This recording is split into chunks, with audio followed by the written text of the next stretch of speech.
Hello, আসসালামু আলাইকুম। Welcome to my channel crazy cook. আজকে আমি আপনাদের সাথে ডিমের কোরমার একটি রেসিপি শেয়ার করব। প্রথমে একটি প্যানে ঘি দিয়ে নেব। অ্যাকচুয়ালি কোরমাতে ঘি ইউজ করলে সবচেয়ে ভালো। প্রথমে প্যানটা একটু গরম হয়ে আসলে আমরা ডিমগুলো দিয়ে দেব। এরপর হালকা বাদামি করে ভেজে নেব। অ্যাকচুয়ালি ডিমের কোরমাতে ডিমটা বেশি ভাজার প্রয়োজন নেই, জাস্ট সুন্দর একটা কালারের জন্য হালকা বাদামি করে ভেজে নিতে হবে। ডিমগুলো ভাজা হয়ে এলে এরপর তুলে নিতে হবে।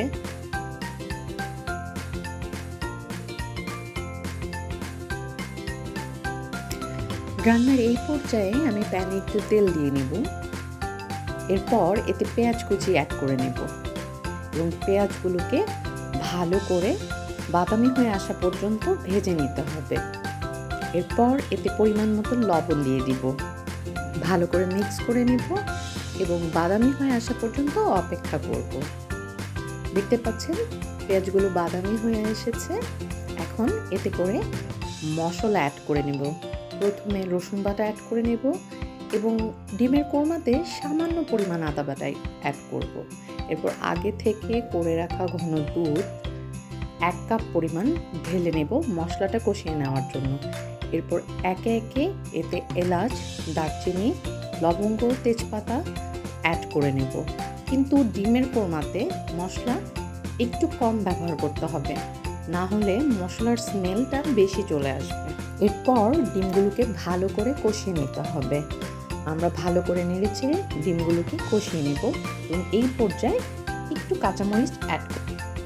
অ্যাকচুয়ালি যারা স্পাইসি পছন্দ করেন তারা এই পর্যায়ে কয়েকটা কাঁচামরিচ অ্যাড করে নেবেন। এখন আমি এই পর্যায়ে আগে থেকে করে রাখা বেরেস্তা, ঘি এবং পাউডার দুধ দিয়ে ভালো করে মিশিয়ে রেখেছিলাম। ওই মিশ্রণটা এখন আমি ডিমের কোরমাতে অ্যাড করে নিয়েছি। এতে করে নাইস একটা অ্যারোমা চলে আসবে আপনার রান্নাতে। আমার রান্না প্রায় হয়ে এসেছে। এই পর্যায়ে আমি কিছু কাঁচামরিচ অ্যাড করে নেব এবং নামানোর আগে আমি ঘি দিয়ে নেব। এতে করে স্মেলটা খুব ভালো আসবে। কোরমাতে ঘি খুব ইম্পর্ট্যান্ট এবং বেরেস্তা দিয়ে দেব এবং নামানোর আগে একটু চিনি দিয়ে নেব। এতে করে টেস্টটা ভালো আসবে। ব্যাস, তৈরি হয়ে গেল আমার মজাদার ডিমের কোরমা। সবাই ভালো থাকবেন। আল্লাহ হাফেজ।